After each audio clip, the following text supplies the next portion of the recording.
तो दरबार में आएगा पहली बार वो तेल की बोतल, देसी घी, मधुसूदन का लोकल वाला देसी घी बिल्कुल नहीं चलेगा। ध्यान रखना भैया, मधुसूदन का घी लेके आओ, वो लेके आओ। बाबा ब्रांड की बोतल आती है सरसों के तेल की, वो लेकर के आओ।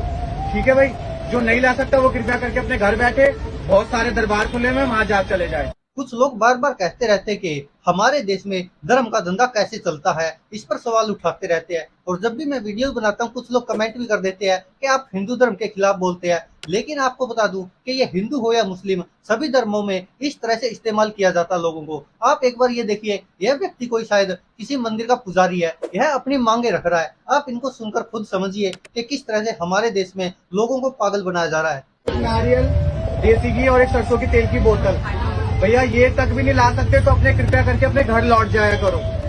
साफ सीधी बात है सबसे। जो दरबार में आएगा पहली बार वो तेल की बोतल, देसी घी, मधुसूदन का लोकल वाला देसी घी बिल्कुल नहीं चलेगा। ध्यान रखना भैया, मधुसूदन का घी लेके आओ, वो लेके आओ। बाबा ब्रांड की बोतल आती है सरसों के तेल की, वो लेकर के आओ। ठीक है भाई, जो नहीं ला सकता वो कृपया करके अपने घर बैठे, बहुत सारे दरबार खुले हुए, वहां जा चले जाए। जब तुम्हारा एक काम सफल हो जाता है तो माँ की कढ़ाई चढ़ती है, माँ की कढ़ाई जरूर चढ़ाया करो। आ गया? नहीं तो फिर दूसरा काम भी नहीं बनेगा और मैं फिर वापस उसकी चीजें खोल दूंगा।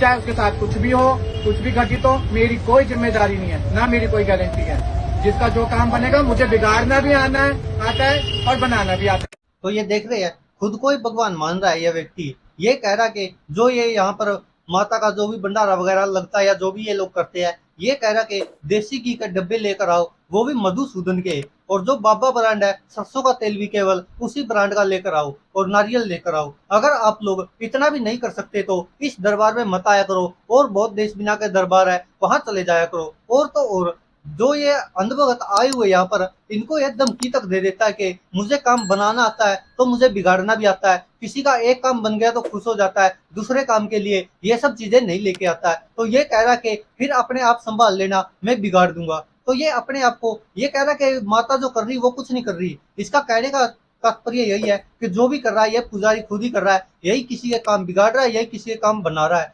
और सोशल मीडिया पर यह वीडियो वायरल हो रही है तो लोग कहने को मजबूर हो गए कि धर्म का धंधा इतना बढ़ गया हमारे देश में कि इसको रोकने वाला कोई नहीं है। और आज के समय में सोशल मीडिया का समय है तो यह धर्म का धंधा खूब फल फूल रहा है। और इसका कारण यही है और उदाहरण भी यही है कि खास तौर पे कि मधुसूदन का घी लेकर आओ, बाबा ब्रांड का सरसों का तेल लेकर आओ, और नारियल लेकर आओ। अगर आप ये भी नहीं लेके आ सकते तो यहाँ माता के दरबार में आया ही मत करो, अगर इतना भी आपका ब्योंत नहीं है तो। इससे आप समझ सकते कि किस तरह से हमारे देश में लोगों को पागल बनाया जा रहा है, मूर्ख बनाया जा रहा है, और लोग बन भी रहे हैं। और यह केवल इसकी बात नहीं है, हर धार्मिक स्थल पर यही सब किया जा रहा है। आज के समय में ऐसा कोई धार्मिक स्थल बचा ही नहीं है शायद हमारे देश में जहां पर पैसों के बिना काम चल जाता हो, या जहां पर दान चढ़ावा ना चढ़ाया जाता हो, कोई प्रत्यक्ष रूप से तो कोई अप्रत्यक्ष रूप से। लोगों को जितना लूट सकता है उतना लूटने पर आतुर है और लूट रहा है, और हमारे देश में यह चलता रहेगा शायद।